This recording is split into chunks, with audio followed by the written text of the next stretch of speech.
welcome back to the BFR Podcast. My name's Dave. I'm joined by my co-host Vicky. Today we have a great show for you. We're going to talk Bears training camp. We're going to go ahead and discuss the unofficial Bears 2023 depth chart. That's when you know football's back. We're excited to discuss that, go in great detail. And then we're going to talk about the Bears' first preseason game against the Titans, which is this Saturday.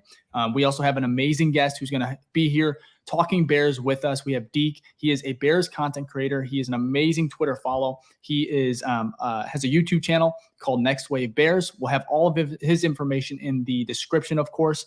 Before we hop into all of that, Vicky, man, how you doing? Man, I'm good. Football's here. Chef kiss. We actually get to watch some of these players. Of course, maybe not all the starters, but we get to see some action.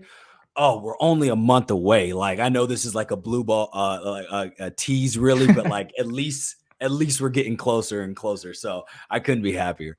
Absolutely. Absolutely. And again, we are partnered with Sports Mockery. We touched on it on our last episode. We are very, very excited to just be partnered with them just for the season. We're excited. This is kind of like our training camp too. So we're getting the flow of things. We'll have a more consistent schedule once the regular season starts.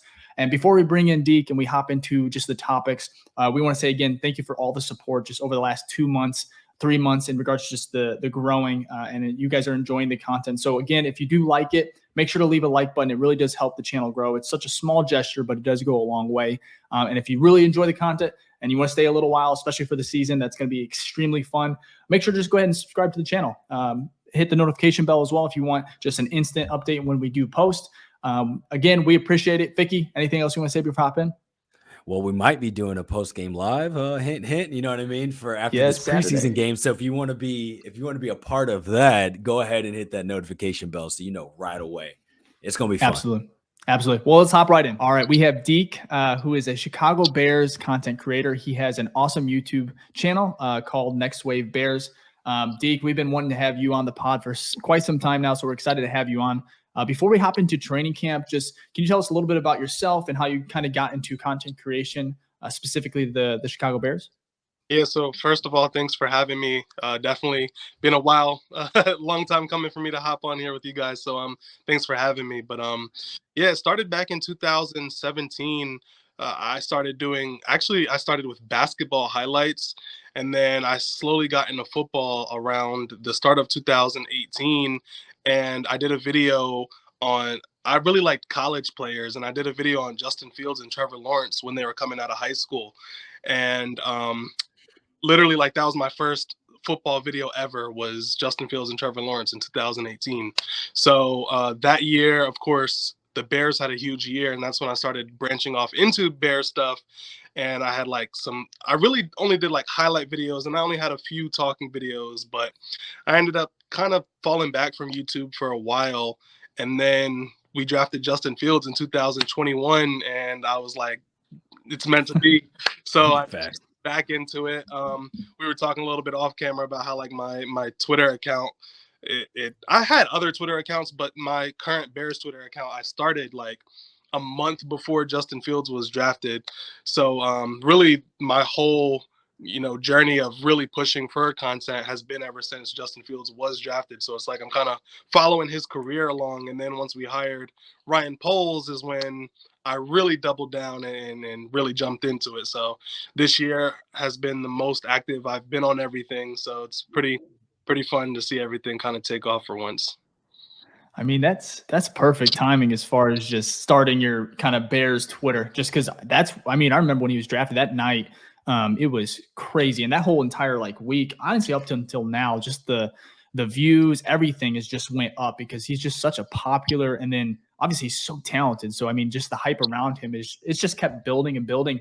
And going into this, with training camp, which we'll get to here in a second, it's similar, a little different, but the 2018 season after that great success, obviously the playoff was a little bit of a disappointment, but there was so much hype going into, you had the Bears 100, and then we had that, kind of Super Bowl aspirations, and a little different now because we're like, okay, wild card, we can do that. Division's kind of wide open. So, but the hype is still there. It's crazy how much hype there is for a team that was literally the worst team in the NFL last year. Like, I'm not mad about it. Like, I'm going to 3 games this year, so obviously, like, I'm a part of the problem. But it's funny because we did win 3 games last year, and it feels like the hype is almost more than 2018.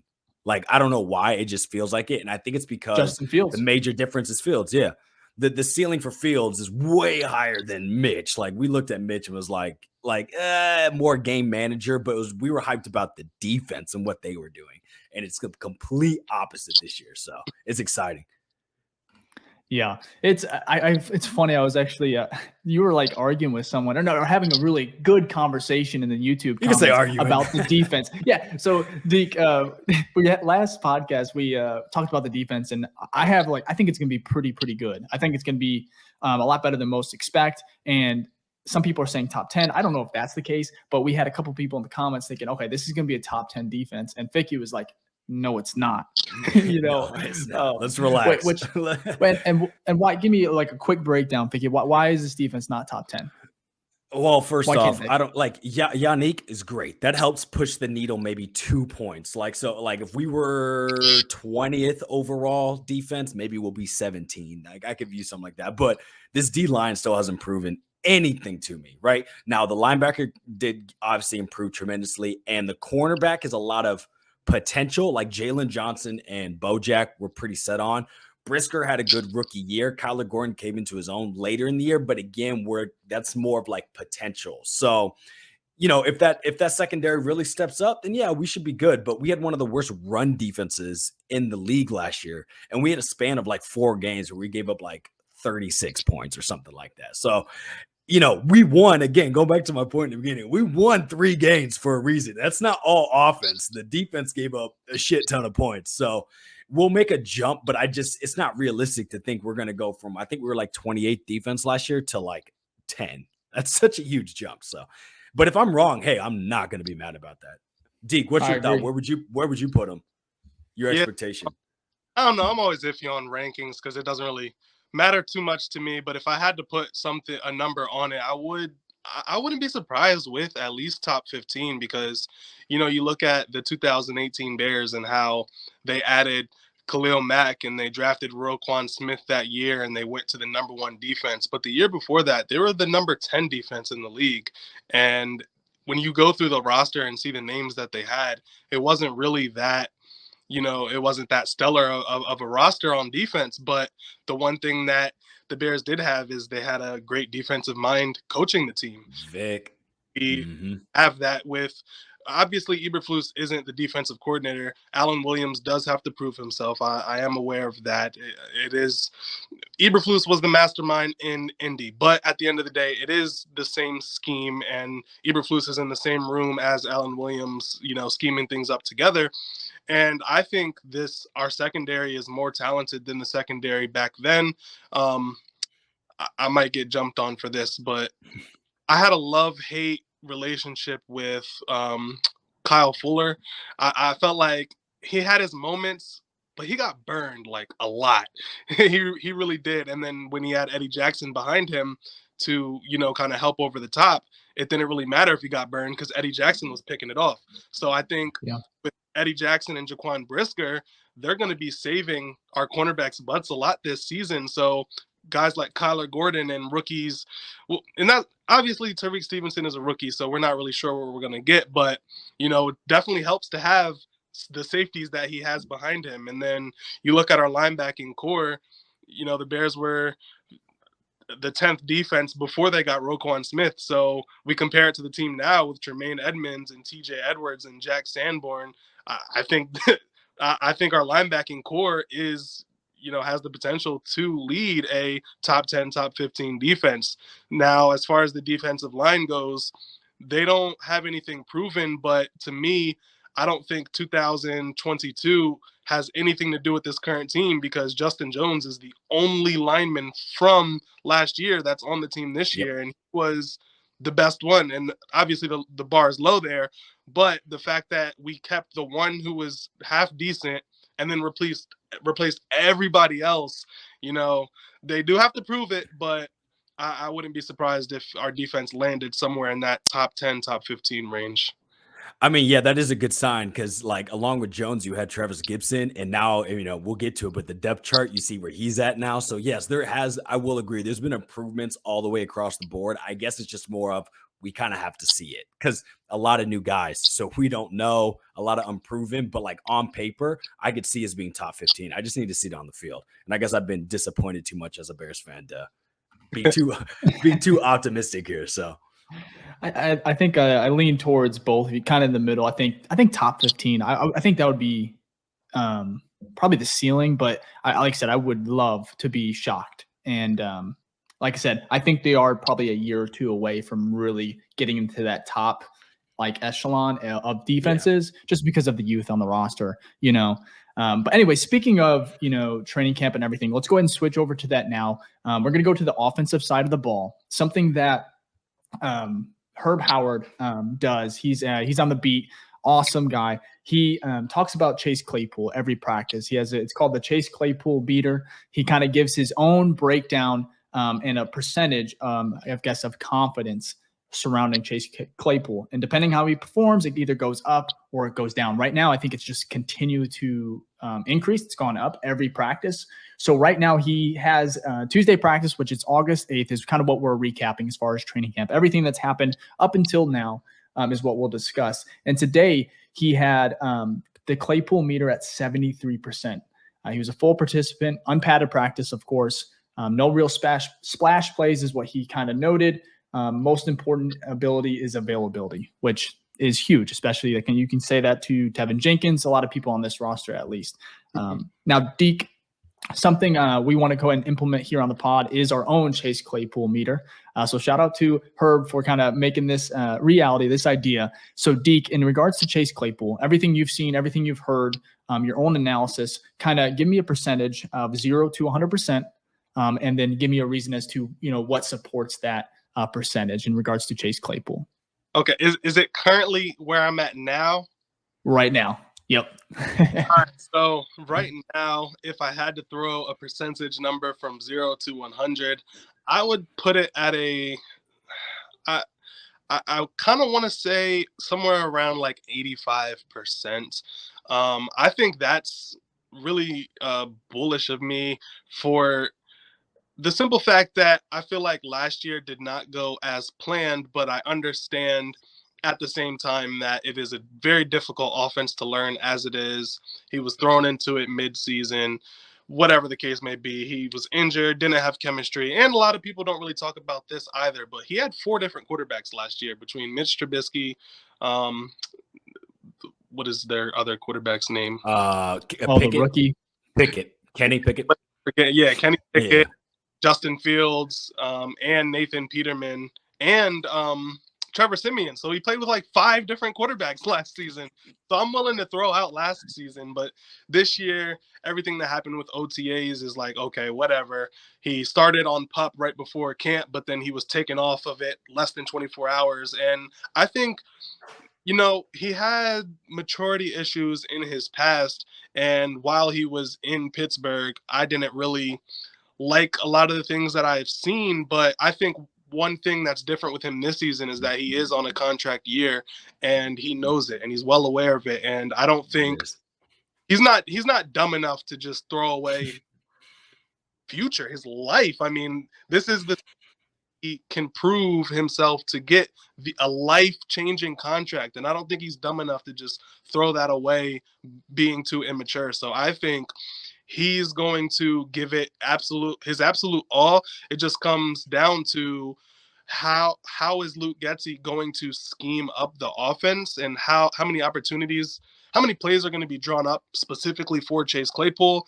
And when everything falls apart, how much is Justin Fields going to be relying on Chase Claypool to make a play? So overall, I would say I'm about 85% confident that he's going to have a great year this year. I thought like 85 is high, but I like that. Yeah, I agree with that. I'm not mad about it. You mind if I take this one, Fick, and then I'll go ahead. Go ahead. First of all, Deke, I like what you mentioned in regards to Chase Claypool coming over last season and how difficult it was of a transition.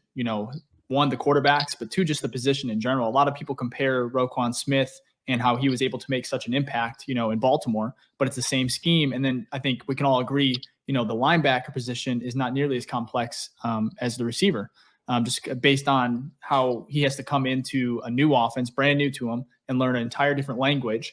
And like I said, the quarterback is a huge thing. You got to get chemistry.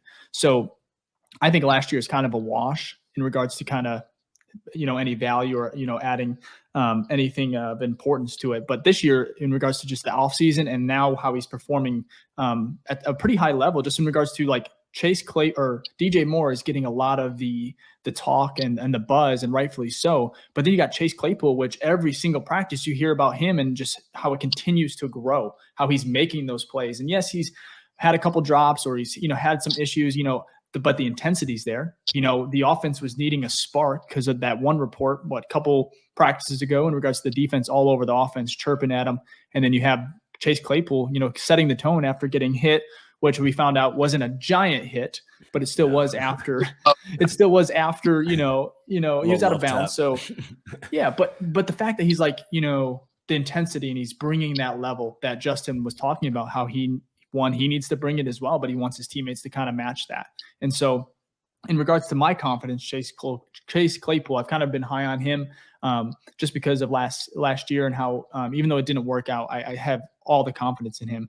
But I think 85 is pretty high. So I'll go 82. I want to go 85, but I'll go 82%, just a little bit below. I really, really think he's having a great camp. I like one of the biggest things. I had a bold prediction in one of my writings for SM was I think it was 3 or 4 predictions about minicamp or training camp, was that if he can stay healthy, that was my bold prediction. I think he's going to stay healthy all the way through camp, and he's going to be ready to go come the regular season. And with Claypool, there are a little bit nagging injuries here and there, at least since he's been in Chicago. So if that comes to fruition, it'll be good just for not only us fans, but Justin Fields and that entire offense. So, Ficky, man, where's your confidence? I really actually have no idea what you're going to say. That's what we love. Well, not to be the pessimistic, because I'm not really I'm high on Claypool. I'm just not as high as y'all. And again, it comes to, I just got to see it. It's hard for me. I've always liked the Claypool signing. When we traded for him, I thought that was a great trade. And people complain about, it was a 32nd pick. At the time, we didn't have DJ Moore. We didn't know we were going to get the first overall pick. We had no idea that we were going to suck that much. You remember, I think at that point, week 7, we got him. We had won already 3 games. I think we were 3-4. I don't think that they expected we were going to lose every single game after the Claypool trade, right? So the trade made sense at the time. I'm not mad about that. He's a physical specimen. This man, we talk about the government just talked about aliens are real. It's bro, we see one on the field weekly. You know what I'm talking about? If there is one, it is that guy right there. So I am all for Claypool, but I'm gonna say just because we haven't seen it live, at least with this team, I'm gonna have to go 75%. But I think that's pretty good for what we've seen so far. I more positives than negatives. Positives, you've seen the connection. I feel from at least reports, Fields to him, it seems like a trustworthy connection we've been seeing. And he's been catching more. He's been more impressive catches than drops. We're thinking about Tyler Scott. There's been a lot of talks about drops. With Chase, we're not really seeing that, right? Are they as flashy of plays as a DJ Moore? No, but I don't care. You're getting open, you're catching the ball, and you're building trust. Because that's one of the biggest things that Claypool needs to have, I think, to have a successful season.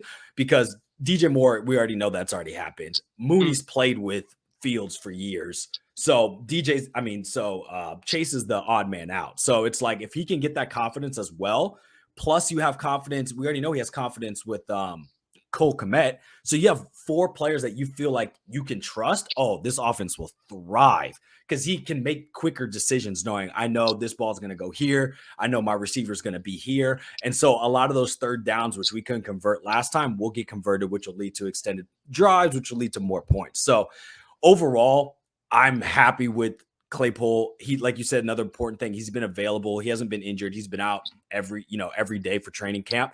And Deke, you said something that was very, very important. I said this from the start, right? This man has an opportunity to get generational money to change his life.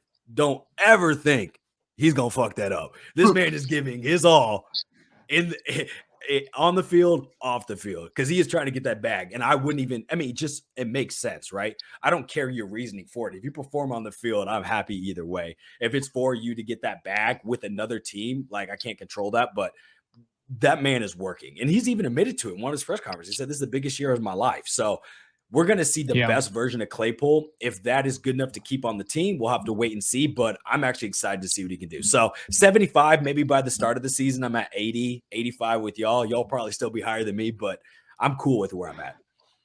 Man, once he scores, 2 touchdowns in week 1, I'll be at about Oh, it's 100%, maybe 99%. But no, I think another thing is just the receiving room in general is it's if he's not, wide receiver 2 behind DJ Moore, that's just such a testament to how great of an offseason this truly was. I think you touched on it last episode when we talked about Yannick and that addition and how great of an offseason it's been. And you said, I was going through the transactions that happened, and you said, whoa, go back to even the Chase Claypool trade, because that really is kind of the start. Obviously It didn't pan out like we all kind of just mentioned, but he really is. This is his first year. And so if that wide receiver room can be like, DJ Moore, obviously de facto number 1, but then it's like Claypool one week, Mooney the other, back and forth. They're just pushing each other. It's just that's going to be so good for just this offense. Now, I'll say one area, right, that I am like high on, right, for like top 15, easily wide receiver group. Like I could see them creeping in back half of top 10. There's some really good ones up top 5, so I don't think we can get there just yet, especially they have like the elite quarterback, so that's going to be a little bit tough because that goes into it. But I think Fields has plenty of weapons, which was obviously in polls. Like this was purposely done by polls to get rid of the excuses, but he has plenty of weapons this year to really shine. So along with the running game, which was top 3 last year, it should be a good year. And that's all we've kind of asked for, as far just give him just no excuses, Deke, do you think the Ryan Poles, just real quick before we move into just more about training camp, but do you think Poles has done enough just to kind of surround him with enough weapons, talent on the offensive side of the ball? Yeah, so I think he's definitely done enough to kind of, well, obviously he didn't get the number 1 pick on, he didn't plan on getting that. So or I did think he?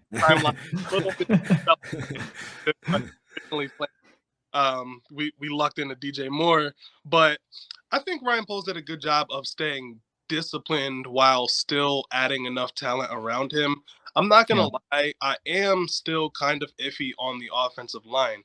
I'm as high on this team as anybody, but also, trying to be realistic here, I do think there's going to be games where we're going to run into a team that's going to absolutely dominate our offensive line, and Justin Fields is going to have to run for his life, essentially.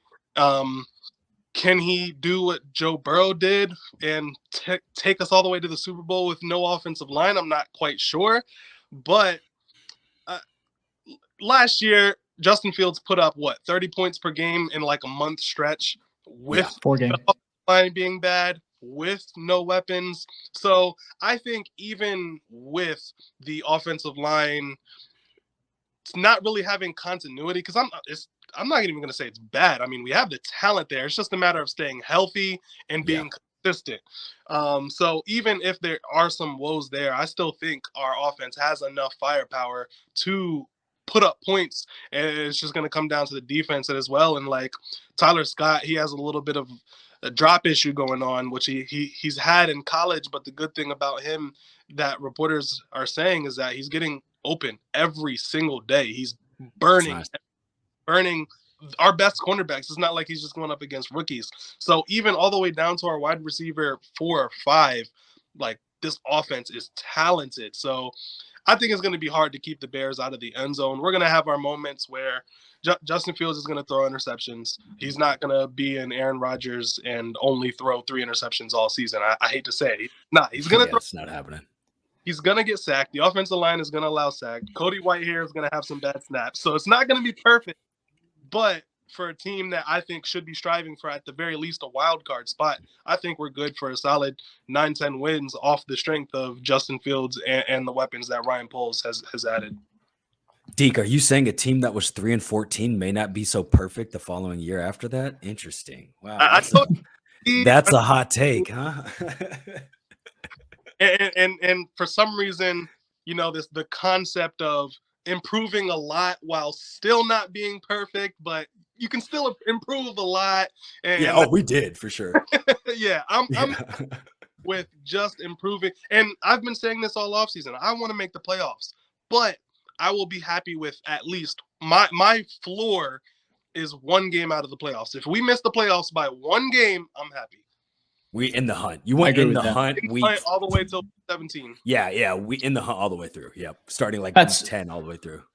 That's exactly where I stand too. I mean, that's just a fun season because you're always in it. I think the division is wide open. I think we all agree with that. Like we don't know who's gonna. We have a favorite, maybe the Lions, but we've heard that before. So now speaking of just practice training camp today, I want to kind of go over who was there, who wasn't, who participated. So two notable players that were back. Jack Sanborn was at practice, and so was Nate Davis. Bears not in pads who just weren't participating were Eddie Jackson, which he just recently had his kid, I believe.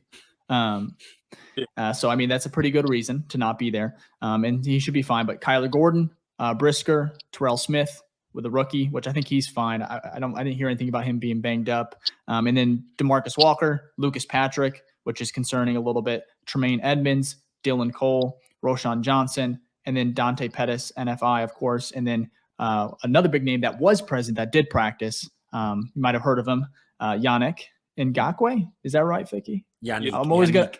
Yannick. I'm going to get that right. I have to get that right. But Yannick was present. So first of all, I just want to go ahead and talk about Nate Davis. There's been some concern. He's missed some practice. It looks like maybe he's getting some vet days. There hasn't been a lot of clarity. He was there today. I believe he was practicing fully. But out of all these names, are you concerned with anyone that just might not be participating now as far as maybe an injury or anything like that, Deke? Yeah, so trying not to jump off of the ship with Nate Davis, I was kind of concerned just for the fact that he was out for so much. And after doing all of voluntary OTAs, I'm not going to say that I'm concerned with his specific injury. I think he's going to be good to go at least for week one, knock on wood, bearing he gets further injured. But I won't say that I'm concerned with anything going on right now, but I am concerned moving into the future. Nate Davis missed 4 games last season. Cody Whitehair missed some games last season. Lucas Patrick missed some games last season. And Tevin Jenkins missed games last season. So it's like pretty borderline impossible to think that our interior offensive line is going to play all 17 games. So I do have some concern there as far as like our depth. I know the front office has high hopes for Jatiri Carter at right guard. Alex Leatherwood is kind of like on at last chance you with us for left guard. That's a good description. I mean, I'd be lying if I said I wasn't concerned because, again, like we don't want Justin Fields running for his life. But, I mean, overall, I don't think I'm concerned as a whole on a 17-game time frame. I think we'll be fine, but there will be some rough weeks. I'm just anticipating that, and if there isn't, I will be more than happy if everybody stays healthy. Thank God. But I'm just anticipating it. I'm expecting at least a week or two, or hopefully not too many weeks, but I'm expecting some injuries to kind of bite us in the butt. Yeah, I mean, injuries it's part of the game. It's going to happen. It's a violent sport. It's a violent sport, and those O linemen and D linemen are just gnawing at the jaw at each other. So, like, absolutely. I agree with you, Deke. We're bound to have some. So, unlike the Montgomery brawl, I'm not jumping off the ship, right? So, and that is because, like, this is all undisclosed, so it's kind of hard for me to be like, what's the reasoning? There could be so many reasons to why they are not, practicing, right? Veterans Day could be a little tweak here or there. I have no idea. So at this point, it's just me making assumptions and freaking myself out. And I've learned in the past, that's not a fun experience. So I'm not going to do that. Now, if we get to week 1 and we see that injury list, right? On Thursday, whenever they release it, and I see like a bunch of names, then I'm freaking out. Like, because I'm like, wait a minute, you undisclosed it, and then now you're saying, hey, it's hip, it's thigh, it's etc. Then I'm be freaking out because I already had kind of told myself that, everything's going to be fine, butterflies and rainbows. In reality, it's not. Now, it's a long season, like Deke said. So how long are they out? That's important. What's the injury? You know what I mean? The how critical it is. And then I will say, it's not like our depth is great, but if we're going to talk about improvements, our depth from last year, please, night and day. So at least, we have some people that can fill in, right? So don't want injuries. We can't control it. But if it happens, I do feel a little better that, maybe we can still finesse a win here or there. Compared to last year, we lose someone. It's like, well, game's over, basically. Like, we didn't really have, you talk about last chance you. We had people who probably couldn't make last chance you last year, right? So again, we'll have to take it day by day with like most injuries and kind of see where we're at when we get, closer to the season. Because we still have 3 weeks of preseason, 3 games and an extra week in between week 1 and week 2. So we're about a month away. Yeah.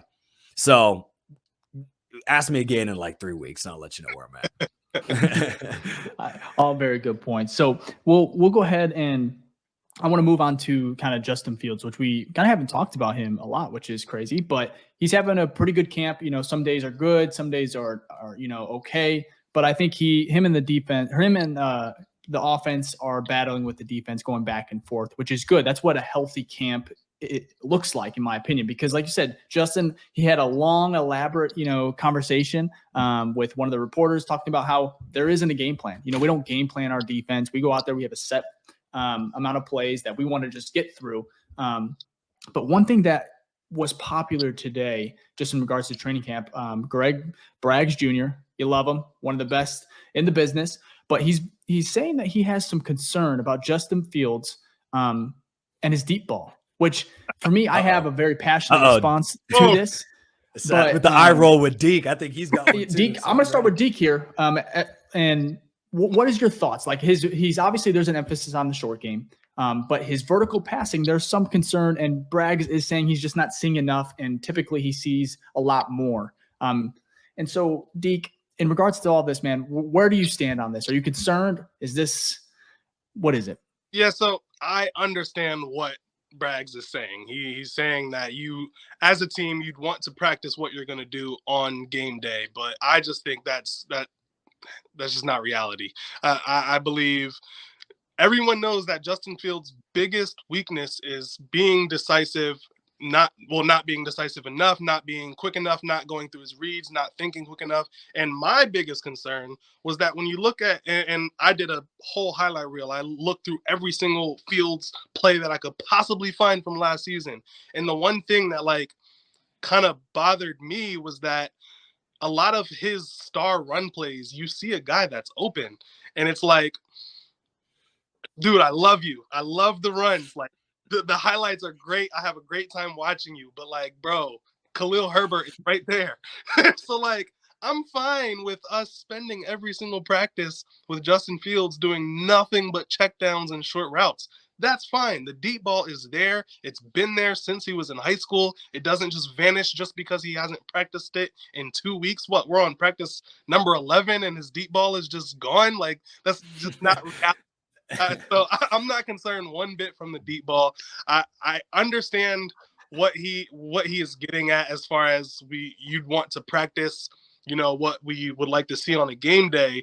But I feel like it would be more beneficial to Justin Fields if he learns how to pick a defense apart on the underneath, and then that opens up the deep ball. I don't need Justin Fields to practice hitting DJ Moore on a 50-yard go route when he's wide open. What is there to practice? Like, he's going to hit the pass. Like, yeah, he did it with Dante Pettis last year, so I think he can do it with DJ Moore. Like, practice all the small things, and the small things are what open up the big things. And he hasn't mastered the small things yet. He's getting a lot better.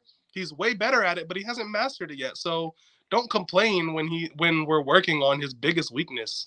Like, the deep ball is his strength. I'm not worried about that whatsoever. Yeah. I mean, I think you nailed that perfectly.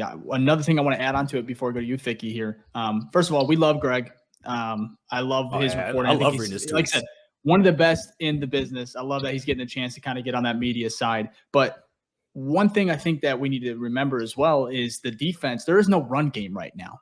So the defense is really just playing back. They're in a shell. They're ready for the pass. They know that they're not going to run. Justin's legs they're not nearly as a threat as like a live regular season game. Or you have Roshan or Herbert coming at you when 12 personnel and everything like that. You don't have those that threat as far as the run game. So the defense is just being able to relax, and obviously predict pass every single time for the most part, because like they said, there's an emphasis right now on that short intermediate game, and the deep ball.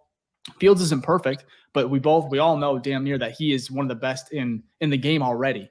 Obviously still a lot to prove. He has to go out there and do it. He has to hit those, those easy ones. He has to hit DJ Moore in stride and everything like that. But Ficky, I'm sure you kind of feel the same, but do you have any other additional thoughts in regards to like just the deep throws and the lack of like absence there? No, training camp is to improve your weaknesses. I mean, like you want to improve everything overall. I get that. But Right. if I remember last year correctly, and we've said it all the time on the podcast, intermediate throws across the middle, easy dump downs. We're not good at that last year. Like he just wasn't.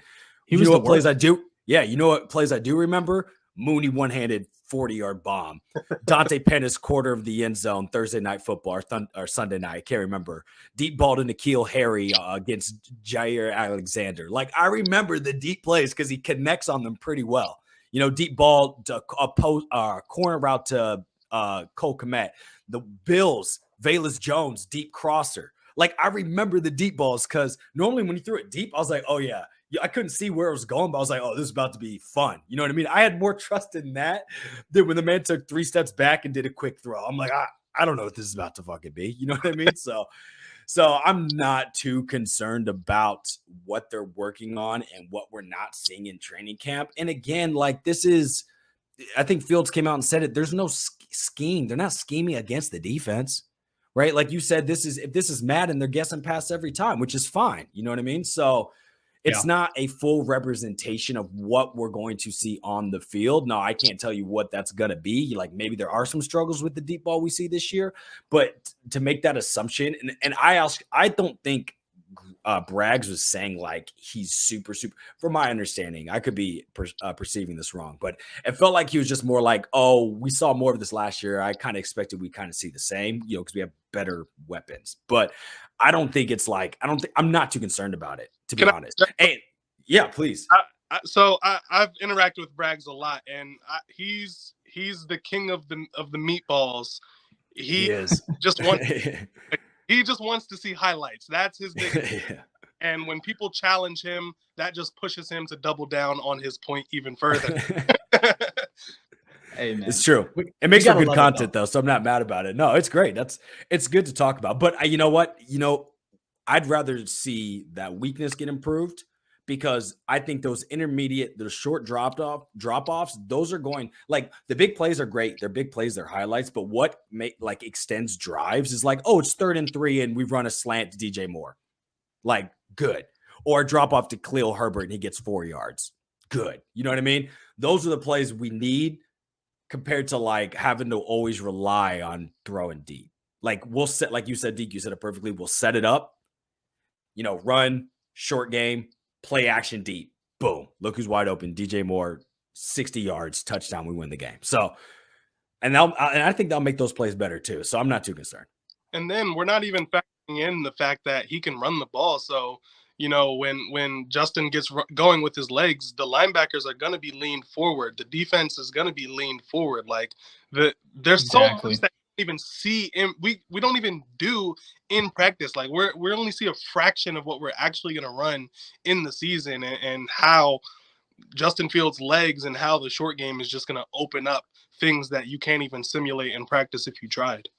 I hope they keep the RPO. Like, I want to see more RPO, because think about that. You have someone who can work short, intermediate, center of the field, DJ Moore, so you can do it quick.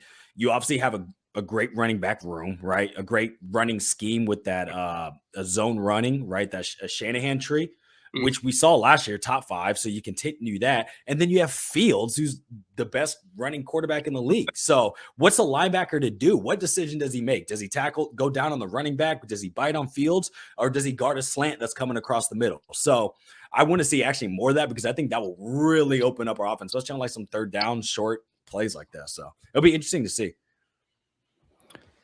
You guys nailed it. Like I said, shout out to Braggs. He's doing a great job, but it is a good conversation. I think he's great at just creating that, especially on Twitter. Good conversation. So let's go ahead and move over to the Bears 2023 unofficial depth chart, which is funny because we had one at like really early. And I guess it was released a little too. Yeah, someone leaked it a little too early, Fishbane, and ended up being, sent some people into a kind of spiral. I was shocked too because we had Roshan Johnson, for those that don't know. Yeah, at number 5 in the depth chart, and behind Herbert. Who was it? Foreman, Ebner, Homer. Yeah. So he was like last. You just all the way back there. Anyways, long story short. You want to hear a hot take?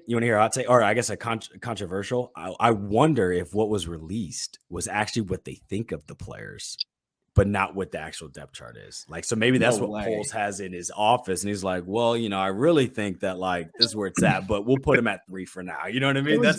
That's my hot take. I'm on some controversial stuff. Interesting.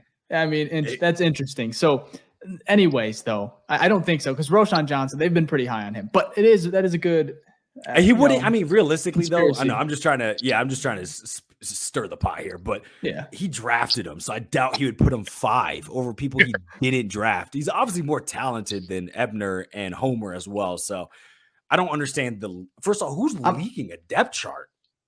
So that's such a weird leak. One, I heard the Bears released the wrong one on accident.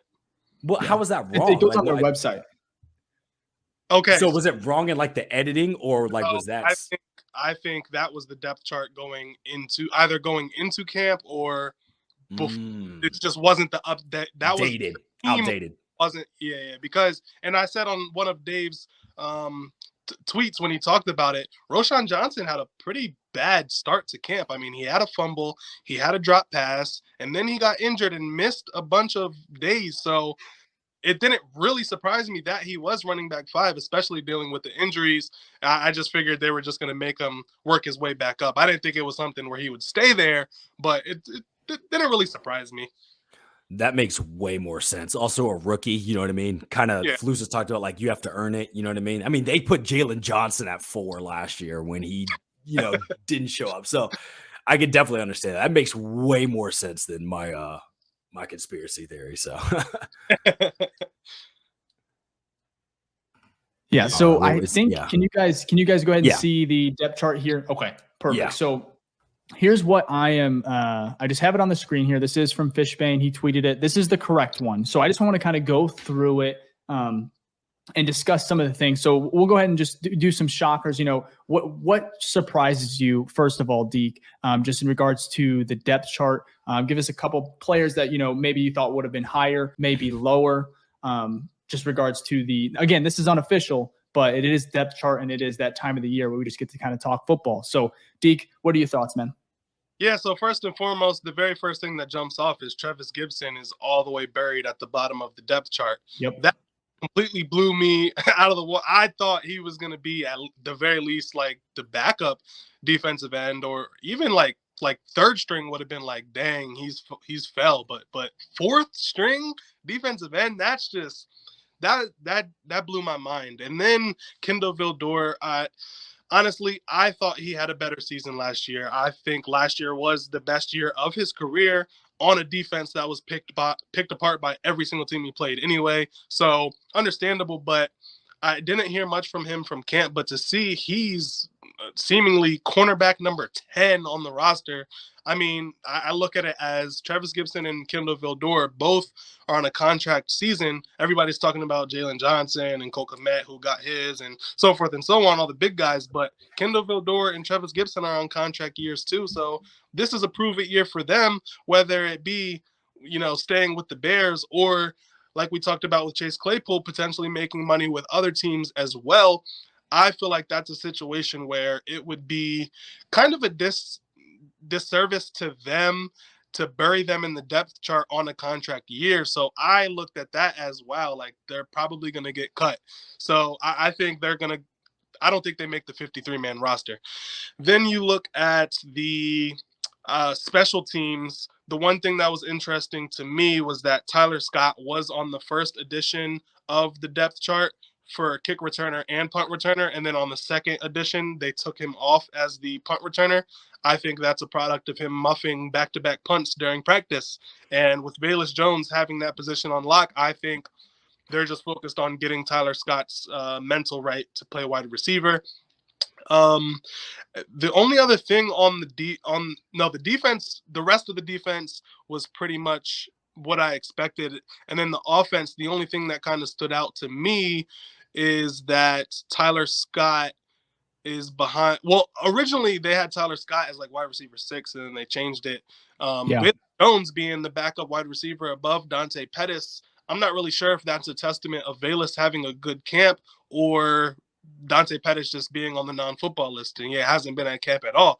So I can't really tell there. I mean, Velus has had drops during camp as well, but he also had, highlight plays. So it's going to be interesting to see who that fourth wide receiver is, because the team loves Equinemius St. Brown. He's going to be the first guy in on blocking plays. That's no surprise. For sure. But as far as like passing plays go, and there's so many combinations of how the depth chart is going to be worked. Like cornerbacks, the depth chart has Kyler Gordon as cornerback 2, and then you see Tyreek Stevenson and Terrell Smith as the 2 backup cornerbacks, but we're going to be in nickel for the majority of the time. So Kyler kicks into nickel, so the depth chart doesn't really reveal who comes in at cornerback first. So they did that on purpose, for sure. Yeah, for sure. Wide receiver on the first edition of the depth chart, they only had 2 wide receivers, and then on the second they had 3rd. So I think that is also kind of telling as far as how they really viewed everybody. But then they were like, all right, let's just not stir the pot. Oh, they're super buried down. But yeah, not too many surprises for me. The 2 biggest ones is Travis Gibson and Kendall Vildor, like, for sure. Interesting. Vicky, you want to go first? You want me? I can go, because mine is not really much added on, because it's exactly that. Travis Gibson, I was like, I was Travis Gibson. I was, he did. It's not really much I can add. Box, checking everything I was going to say. Love it. Yeah. The only thing I would say is not really, I guess, a good surprise really is that Velus is the punt returner as well. Right, because Adam Hogue was saying, like, because he's a special teams coach, so he always tries to pay attention to special teams, and he was saying, like, mostly throughout camp he hasn't caught everything, but not Velus hasn't caught anything. He hasn't caught all of the special teams, but he says he hasn't really seen Velus muff a punt. So, and we know that cost us 2 games last year. That man muffed 3 punts, I think. So, in 2 of them he didn't recover. So I think that's good, because as we know, with the ball in his hands with space, that he could be a threat.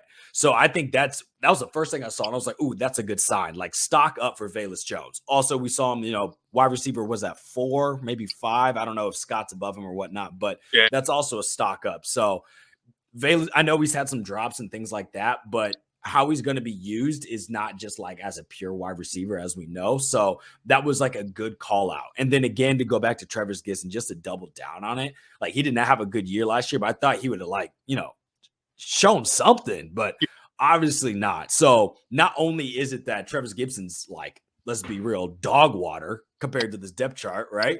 Just absolute dog water. It's the fact that Dominique Robinson is pretty high. He's right behind Walker. And is that a little bit, this is where I kind of get into, like, the GMs of, like, it's hard for me to be like, are you putting favoritism? I'd hope not.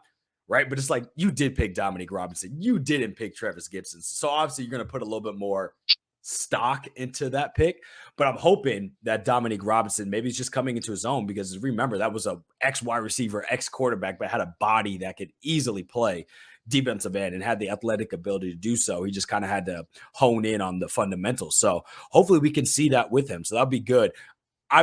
I know some people were expecting that Jervon would be starter. I'm not surprised the rookies are not starter. I kind of like them at the second string there. So I'm kind of happy with that. And then really everything else kind of aligns with what we've been told. So there's really no other surprises for me personally. So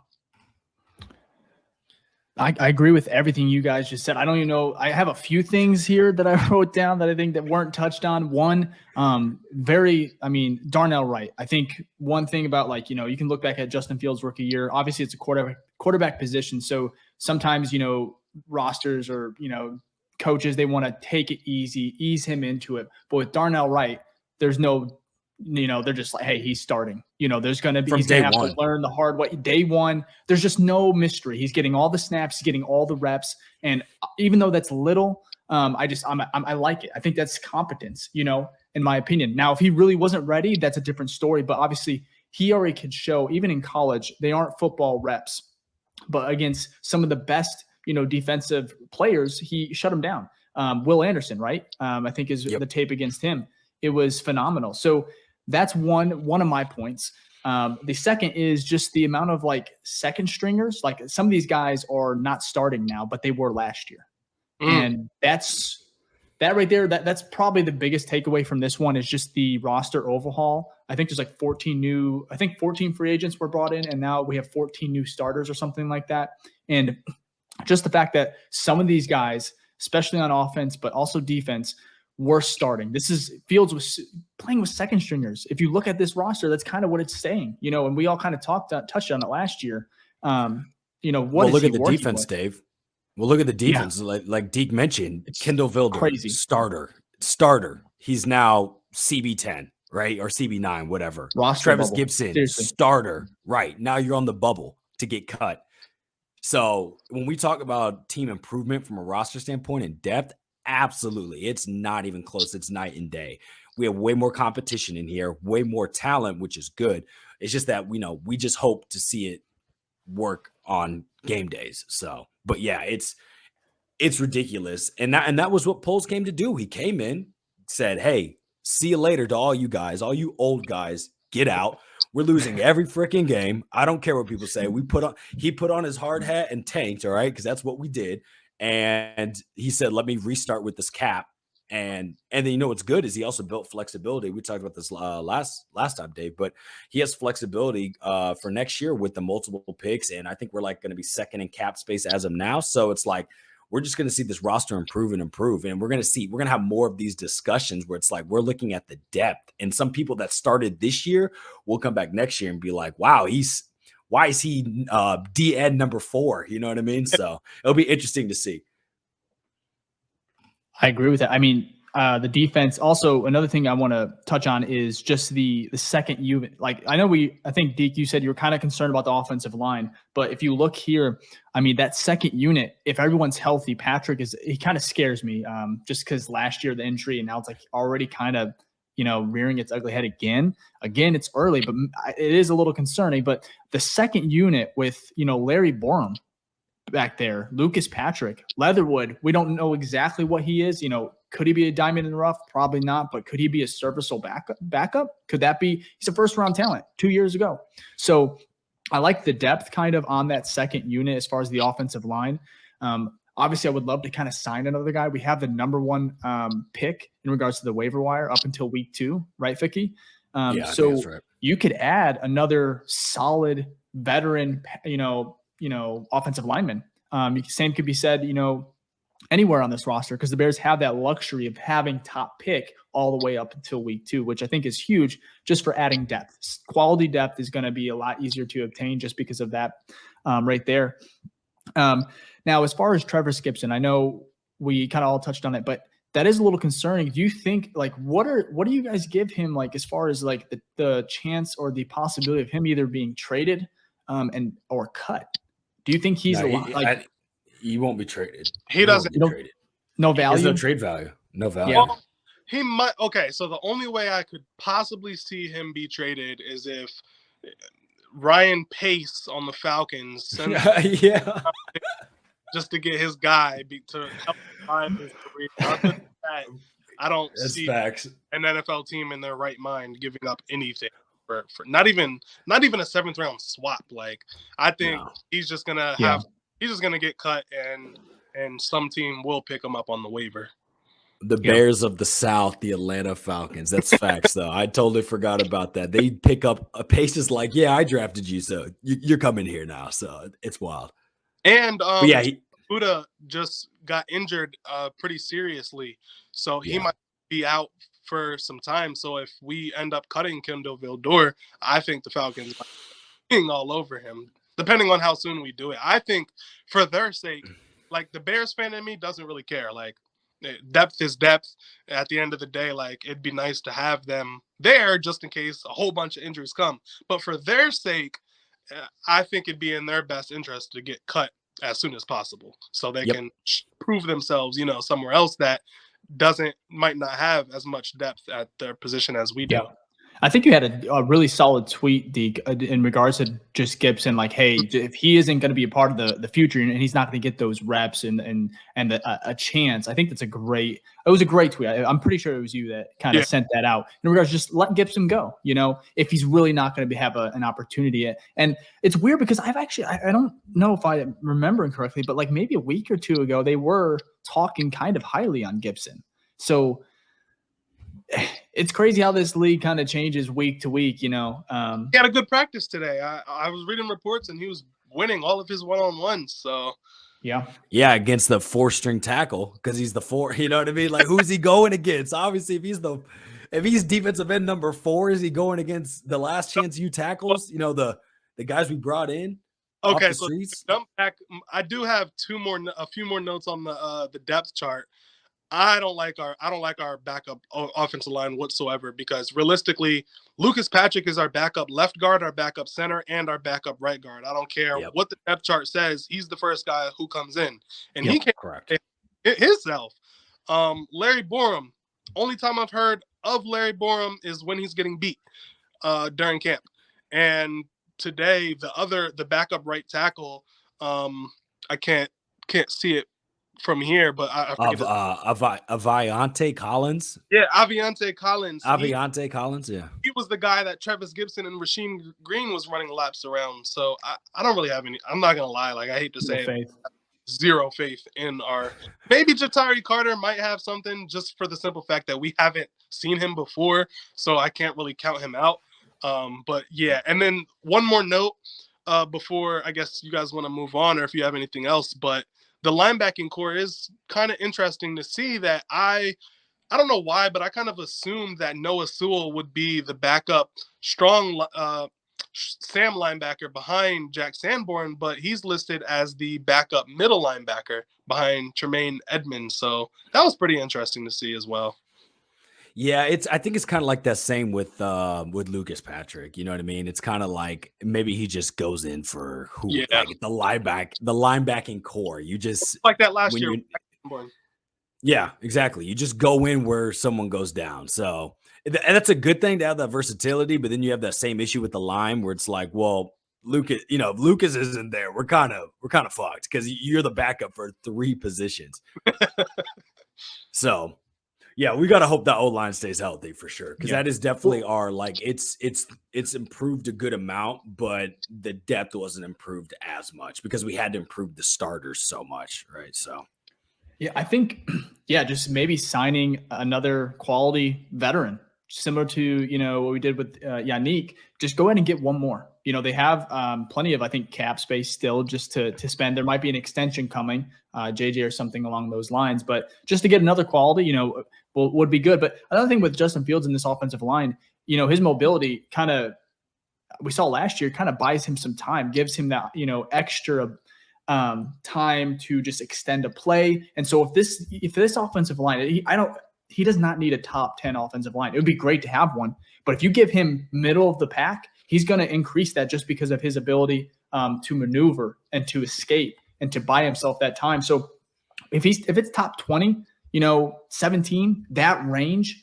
and it's consistent, and he doesn't have a guy, coming right up the middle, similar to, I hate to say it, but Sam Mustipher last year, like it was just so inconsistent snaps and then immediate pressure just on the inside is just not good for a quarterback. You saw it last year, but Fields still was able to overcome that at times. And so if you give him that middle of the pack, average, obviously we all want it to be a little bit better, we'll be okay, because Justin Fields is that guy.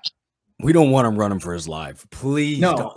Running for your life because you choose to run, not running for your life because you're shitting your pants because there's everyone's like, there were so many plays last year where it's like, bro, you snap the ball and there's like 250-pound men already like right in your face. I'm like, no wonder you don't have trust anyone. Like you don't even have trust that you're going to have time to like breathe after you snap the ball. So yeah, we can't have that. We need because also it goes into like him making better decisions and actually going through his reads. If he feels like that he doesn't have that much time, he's not going to trust he can go through those reads. And then I feel like, you start to get back into, those bad habits, right? All those things you learned, you're not able to practice it in a real game. So we really need that line to make a step up. But good thing is we do have some cap still, right? So like Dave said, veteran pickups. If people go down, we can still pick up some people, right? We're not capped with cap. So hopefully, I think they're keeping that reserve like that for a reason. That's why I don't think we're going to re-sign or like go get another D end or another big name, something like that. Because I think they're keeping that reserve for cases where we do have some injuries, so they can bring in who was it? Get him off a boat. He played for the Cowboys last year. Jason Peters. Yeah. Hall of Famer Jason Peters. Yeah. So then we can make that call, get someone off the boat, get him in, and it's kind of sad that it's sad that you just said get him off a boat, and I just like, oh yeah, I'm sure it ran through your mind, Deke, too. It's just like we have this team, we love it so much, we're so invested, but the fact that we're just like those little phrases, we know kind of what we're talking about is hilarious. Double Doink will live with me till the end of time. So that's the life of a Bears fan. So, anyways, I think we're good on the depth chart. Again, unofficial, but it is definitely feels like football's back. The fact that we're kind of talking about a depth chart, it feels good, man. It feels good. Now let's go ahead and move over to we have a real football game kind of to talk about this Saturday. Thank God. It's Bears versus Titans, first preseason game. It is going to be, I believe it's at Soldier Field, correct? Yeah, it's at home, right? I think so. I think it's home at 1 p.m. Central time. Yeah, so we have something like that. Yeah, the date, August 12th, kickoff 1 p.m. Eastern Standard Time. So it's going to be a fun one. I mean, as far as the preseason goes, we don't know how much the starters are going to play, if at all, game one. So I'll start here, Deke. Bears versus Titans preview. What do you expect do you want the starters to play at all? Do you want them to have a drive, maybe a couple series? What do you expect? What would you like to see just from the starter standpoint? Yeah, so I would like to see the starters play at the very least, at the very least one drive, get their feet wet. Justin Fields is not, he's not a veteran. He's still on his rookie contract. He's not a long-term veteran quarterback. I don't think he's in the position. He's not at the point of his career where he can be sitting out preseason games altogether. So one drive would be fine. And from there, I just want to see him command the team. I want to see him go out there and lead guys. I want to see him command the huddle. I want him to look like the most confident player on the field. I want him to look like the guy who knows what he's doing. I don't, I'm not going to say the season's over if the first team doesn't score on the opening drive. Like, no, come on. See us get first downs, we go 3 and out. I might start scratching my head there, but, drive down, kick a field goal, get a couple first downs, whatever. Just get your feet wet. Just get used to a game where the defense isn't going to pull up if they break through the offensive line. You know what I mean? They're going to actually hit you. Even though it's still a preseason game, they will sack you. From the defensive side of the ball, I just want to see everybody healthy and working together. Like you listed off all of the injuries. It's like half of our starting defense isn't practicing right now. So I just want to see that our defense can be healthy. I wouldn't be surprised if select players won't play. So like Tremaine or Eddie Jackson, Nate Davis, or even Unique Ngakoue. I don't need him week one. Like he doesn't need to. He is in every bit of the word professional pass rusher. So I don't need to see him in preseason. Maybe to get his feet wet for a drive or two, but overall, that's the only thing that I would like to see. Offense, I think across the board, all the starters should get their feet wet on offense. I can't think of any long term. Maybe DJ Moore. Maybe DJ. I don't really need to see him in we don't need to show off all the goods. Yeah. But get Chase Claypool and Darnell Mooney and Tyler Scott out there with Justin Fields, and I'll be okay. happy. I agree with you. Before I get too thick, if we don't get a first down, if they do play a series or two and they don't get a first down, oh my gosh, Bears Twitter, Bears fans everywhere. It will be a tough week until the next. Not just them, Packers, Vikings. We're gonna get it from doing the pod's going to be tough. Just get a first down or two. Get a splash play. But Ficky, same question to you, man. How much do you want to play? Man, Fields. I'm so torn on preseason because I'm like the Nagy era where they didn't play at all. We saw that didn't really work out. Now, was that because of preseason or? It was loved at the time. It was loved at the time. So, but I'm like, is that because they didn't get preseason, or is that just because of who was leading the offense? Right? It's kind of hard to make the decision. Tom Brady played in preseason. I mean, I get it, but I'm also like, I hate injuries. Oh my gosh. And you are risking injuries the longer they're out there. I don't care about a preseason game at the end of the day. Get me to week 1. I don't buy tickets to preseason because I don't care. It doesn't matter for the record. So it's a glorified practice in essence. So like, just like how you don't want to see your players injured in practice, we don't want to see them injured in a glorified practice either. So because of that, my little ramble there, my little rant, I'm going to say, give me minimum 1 drive, maximum 2. I don't need anything more than that. If you march down the field and it's a 13 play drive, you're done. Cool. Set. You throw a slant across the middle to DJ Moore. He takes it to the house, 60 yards. All right, let's run another drive here. That was, we had a great play, exciting, but you were barely on the field. So I think it's more, and I think this is how they treat it. And a lot of NFL coaches nowadays, it's more of a play count, right? Than it actually is like, I mean, it's a drive too, along with the play count, but it's more about like what transpired on the field and how long that took compared to like, 1, 2, 3, or 4 drives. So we'll see joking here. I'm half joking here, but if their first play is like a 60-yard slant, DJ Moore, Justin Fields, and it's a touchdown, don't play him till week 1. Let's just that high right there. Let's ride that. We're fine. I am joking, but seriously, I'm with you though. I'm with you though. Star player, consistent star players, right? Are just consistent players. You've shown in year out and year in that you are going to put you're productive. Like Deke said, like Unique, you're going to get us 8 sacks. It's just what you do. I don't need you on the field to risk injury. DJ Moore, we know what you are. We don't need you on the field to risk injury. All the other ones, because our team is young. Tremaine Edmonds, you've been in the league for 6 years. I know you're only 25, but you've been in the league. Like 6 years in the NFL is basically like you should be retired. You know what I mean at this point? So I feel that let's put in the people that actually need the reps and are, we have question marks around, and the ones where we're like, yeah, we have less about that. Like let's not risk it. I don't care. Even as a fan perspective, I really don't care. I don't want you to get injured out there. So sorry, but go ahead. No, I agree. For me, it is kind of like a snap count or like a set number of plays that you probably want to run. So for me, I think if they don't play him this week, I'm okay with that. If the starters sit and we just get to see some of these rookies, ball out, that's what I want to see, because you get live action. You do get some injuries are a concern, but you get live action. Like our CBs, our rookie, Tyler Scott, he's going to get these reps. And so I think they're crucial. Now, as far as like week 3, the final preseason game, I would like to see a half maybe. Like that might be too much. I don't know. I think everyone kind of feels differently about this. And you don't want to – I don't want to like – you can't like be fearful in regards to injuries. You can try to eliminate by like the play calls, the stuff that you do. And preseason is kind of already, most players kind of understand, we're not trying to hurt somebody. There are some younger players, some bubble players that are going to go all out, but I think even they know, hey, I can't be hitting, Justin Fields. Like he'll be crucified. He might even be on a roster if he, does something crazy in regards to just a weird hit. But week 3 or the third preseason game, I would like to see a lot more snaps. So this one, I'll be okay with, like I said, a series or 2. But if they don't play, I'm not going to be too, down or upset.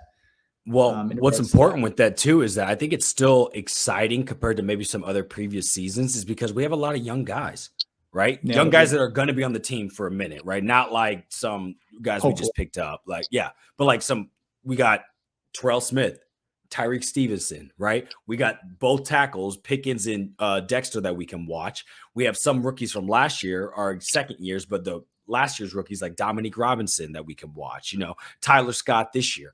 There's a good amount that I feel like I have enough players that that gets me excited to still watch it if none of the starters play, right? So it's not like we're an old team where it's like we just have these no names in there. It's like we have been an older team. You go back to 2019, 2020, 2021, kind of even. You do have such an influx of young talent that it's exciting. Deke, you kind of feel that way too? Yeah, I would consider myself like a off-season geek. Like, I love draft season. When I growing up, I would play Madden till 1 a.m.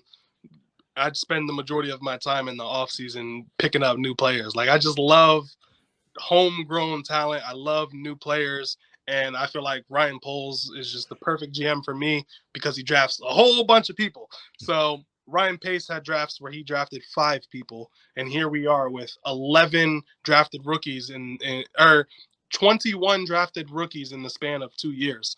So like Vicky said, one of them got stole from the Rams. I think Zach Thomas got picked up by the Rams. But other than that, there's 20 players that Ryan Poles drafted that we can watch this Saturday. And for me, like the biggest one is Roschon Johnson. He's Tyreek Stevenson is in a competition with another rookie, but Roschon Johnson is the one rookie that like has the potential to work his way up all the way up to potentially running back number 1, and he can either be running back 1, 2, or 3. So I think at like competition wise, Roschon Johnson has the most to show in preseason. So I think I'm going to be paying lots of attention to him. So hopefully they're going to give him, hopefully he's healthy because he didn't practice today. He missed a couple practices last week. So Deke, don't be saying that, man. You're scared me. That's what I'm talking about. These injuries in preseason, man. I don't think it's going to be anything serious because like Jaquan Brisker missed some preseason last year. True. He played one preseason game against the Chiefs and like dominated, but like didn't play the others because he broke his thumb. So whatever is going on, I don't know what injury Roschon Johnson has, but if he even has the slightest bit of an injury, we're just not going to play him at all. But Tyler Scott, I'd like to see some flash plays from him, but I don't think there's much he can do in preseason to really like improve his spot on the depth chart. But I definitely would like to see that. Darnell Wright, all eyes on him all preseason, of course, all the way throughout the season. It's always going to be all eyes on him. Braxton Jones, I want to see how is he holding up against the bull rush. Tevin Jenkins, some people are talking about like him switching positions. I'm not worried. I think he's just fine. He's set in stone. Yeah, he's a dog, man. He's gonna be. You know, it's another one. Another one though. Velus. We talked about Velus earlier, but I think that's another one that's going to be interesting because I think he'll be on kick returns, some punt return. Not all of them because there's going to be some other guys doing it, but it'll be interesting to see because if we think DJ Moore's not going to play, right? Let's just assume that, and then Mooney's coming off an injury still ish. I don't know. Maybe they won't play him. He probably won't play a lot. No, Chase might. Yeah. Maybe they don't with him either. Well, then now Velus is literally it's next up, him and Tyler Scott. So, and again, we talked about those are literally this year and last year. Yeah. So I think there's enough players from the past 2 drafts to keep you excited to watch. I agree with all of that. We touched on Velus, and this brings up to my question here. And I'll let you start this time, Vicky. Who are some Bears players that are under the most pressure to perform this preseason, especially maybe, debut, game number 1. So give me like a couple guys, don't take them all, that might be, have a lot of pressure to perform, and they need to if they want to be on the roster. Okay, I'll give you one that hasn't been talked about, and that's Dante Pettis. I think if he was not on the non-football injury list or whatever the injury list, he would be probably ahead of EQ. But since he hasn't practiced at all, I think he's on the bubble to get cut. Like we just have too many wide receivers. So if we assume 6 wide receivers make it last year, I think we took 7, but it might be 6 this year. So DJ, Chase, Mooney, Velus, EQ, Scott. Pettis is 7. So unless we take 7, he's gone. You know what I mean? And Pettis doesn't, I don't think here's another thing too. Pettis' main thing last year was he was the punt returner. Well, Velus is now the punt returner. So now you're not the wide receiver, because you haven't been playing, you also the position where you would have secured a spot in the team is now taken by someone else. So I guess it doesn't technically answer because I don't know if he's even going to play. But if he is playing, he better be playing for his life because I don't feel like he's going to make the team. Second one, and that'll be my last one, is I think it's the obvious one. Travis Gibson, bro. Bro, how are you 4th? The 4th DN? Bro, you are playing for your life right now. So all the other one, like when I think of preseason, right? I think preseason as a whole is people trying to make a team. Like they're putting tape out there to make either the team they're on or when they get released, someone else picks them up.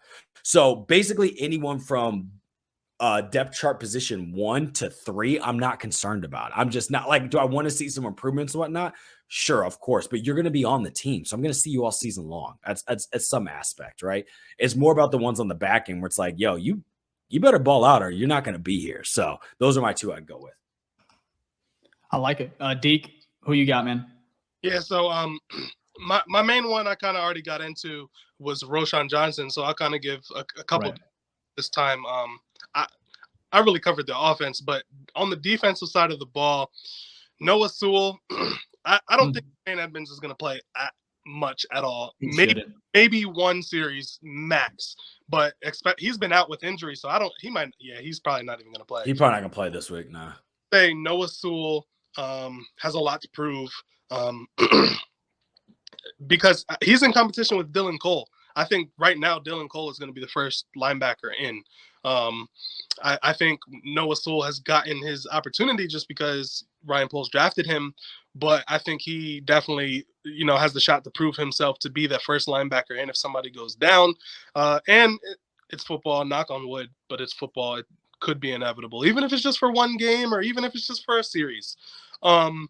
Then defensive line, I have one more on the D line and then I have one more in the secondary. But on the defensive line, I want to see how Terrell Lewis looks and how DeAnthony Jones looks, UDFA. Those are the 2 guys who have been turning heads so far that not a lot of the diehard Bears fans know of, but the general casual fan, has no idea. But I think those 2 defensive ends could surprise a lot of people. And you kind of mentioned how Travis Gibson is the 4th defensive end. He's actually the 7th or 8th defensive end because there's 2. So he has at least 6 guys ahead of him. So my last one is Tyreek Stevenson. I think he's going to be the starting corner, so we'll have all eyes on him. But Terrell Smith, I think, is going to have an extra microscope on him because Jalen Johnson is on a contract season. So potentially, I like Jalen Johnson. I would like to extend him. But a guy like Ryan Poles is going to be looking at this as, what does a future with Terrell Smith, Tyreek Stevenson, and Kyler Gordon as your 3 cornerbacks look like? I think they're going to play Terrell Smith a lot, and that's going to have a lot of implications on if Jalen Johnson gets paid. Hot take: Jalen Johnson gets paid before week 1. That's how I feel. I feel like that's what's going to happen. As long as it's a reasonable, fair deal for both sides. I mean, I love it. I like. But JJ too. It's hard to find a quality corner. It is. That's the first thing, and then also he was very open about in his presser. Like he's like, "Look," and that's what made. I think that's what made both of us kind of lean towards a deal. Possibly, it could happen. So I mean, he made it. He leveraged it. He did the opposite of what Roquan did, in essence, right? It's basically he was like, "Hey, look, I agree. Like, I'm probably on the lower end of the tier, I guess, 1 corners, right, or top end of tier 2 corners, and so that makes it seem like, oh, we are." He's more open to negotiation at the table. Now, does that really happen? I don't know. We don't have visibility behind that, but it makes it seem he didn't fracture any relationships by the words he said. Right. So it makes it seem like, hey, I'm open for this discussion. So hopefully it happens.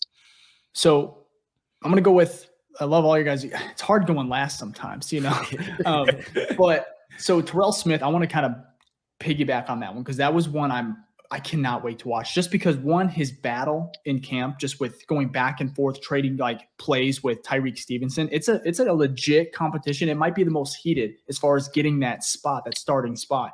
Obviously, I think when Stevenson, he's drafted higher, I think he does have a little bit of an advantage, but Terrell Smith has kind of been balling out. He's been making plays himself. So it's not easy. So if he comes away with a pick, TFL, just makes a couple splash plays, I think that's going to be huge for his stock, because they're looking, like I said, a microscope. They are really wanting to see who should we start. And so I think he's going to be an interesting just position to watch, along with, I said it real quick, Alex Leatherwood. I want to see what he can do. I think that'll be a fun spot to at least kind of look at. So that's kind of where that's what I'll be looking for. Again, it is just preseason, and so there's not a lot on the line, but it's fun that we do have some young guys, a young roster, like you said, Vicky, that we can kind of touch on. So I think we'll wrap it up here. We've been going for a while. Deke, man, thank you so much for hopping on. We appreciate it. Something we're going to start doing, and we're going to start with you, is we want to know who your favorite Bears player ever is and why, in regards to just the franchise in general. So Ever. Yeah. There's only one right answer too, so no pressure. No. If you ask me in 20 years, I will, or not 20, I'll say 5. Ask me in 5 years, and I'll say Justin Fields, just for the simple fact. Hell yeah. He was my favorite player when he was in high school. I've followed him since 2017. Like, I've literally watched him go through his whole college career and just happened to get drafted to my favorite team. Like, I never in a million years would have guessed that. So give it a couple years, and I will say Justin Fields, but he's got to win. He's got to win first. Devin Hester is my. Yes, there it is. That's my man. That's why we love you, Deke. That's it. Those are the two best answers. I'm only 25 years old. I was born, unfortunately, the year that Walter Payton passed away. My dad was a Bears fan because of Walter Payton. All respect to that man, Walter Payton. But from my favorite player got to be somebody I watched and I witnessed, and that is Devin Hester, hands down. He's hands down. Hall of Famer. Should be. Will be future Hall of Fame. He will be future. He'll get in next year. Absolutely. Well, hey, I love that answer. We appreciate you again hopping on, Deke, man. Hey, yes, there it is. Sir. That's what you're talking about. That's what awesome. we fucking talking well, Deke, about. man, before we let you go, where can we find you? We already talked about your YouTube. We got your handle here. Anything you're working on? Anything you want to talk about just before you head out? Yeah, so just check me out on YouTube, Next Wave Bears. I do a lot of shorter breakdowns. I try to keep my videos within under 15 minutes. Usually they're around 12-minute mark, but I've been recapping all the information that I can possibly find. And then on Twitter or X, whatever you want to call it. Twitter, please. What's your threads? I've been on there for like a week. But yeah, if you want to follow me at X, at DeeksView OG, I am officially a professional tweeter. I got paid to type my fingers. So hell yeah. So come at me with respect if you try to come crazy. But no, I try to just put my candid thoughts, but I'm overall a glass half full type guy. I respond to anybody I see. If I don't respond to you, that means I probably didn't get to you because my notifications are blowing up too much. But X/Twitter, popular dude.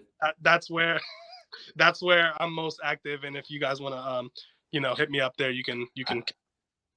I can attest to that. I think you're one of the most genuine people on just, social Twitter in general, because that's where the Bears, that's where I think where most fans are most active. God bless Facebook users, but shout out to all of them.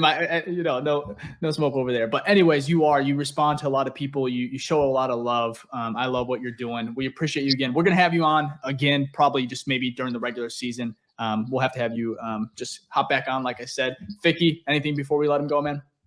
No, I'm glad that you hopped on, D, because you said like 30 minutes, and then when you came, we got close to 30 minutes. I'm like, look, we're not even halfway through the show, so and you were like, hey, let's rock it. So I really do appreciate that. We appreciate that. And you'll be on again. Absolutely. Yeah, this was a great talk though, and I say it all the time. The fans probably getting annoyed at this point, but I'm like, we're so much closer to football, so I'm just so excited. Preseason, yeah, I just bashed it for like 10 minutes, but it's better than nothing. And it's just a sign that we're inching closer and closer. So it should be fun.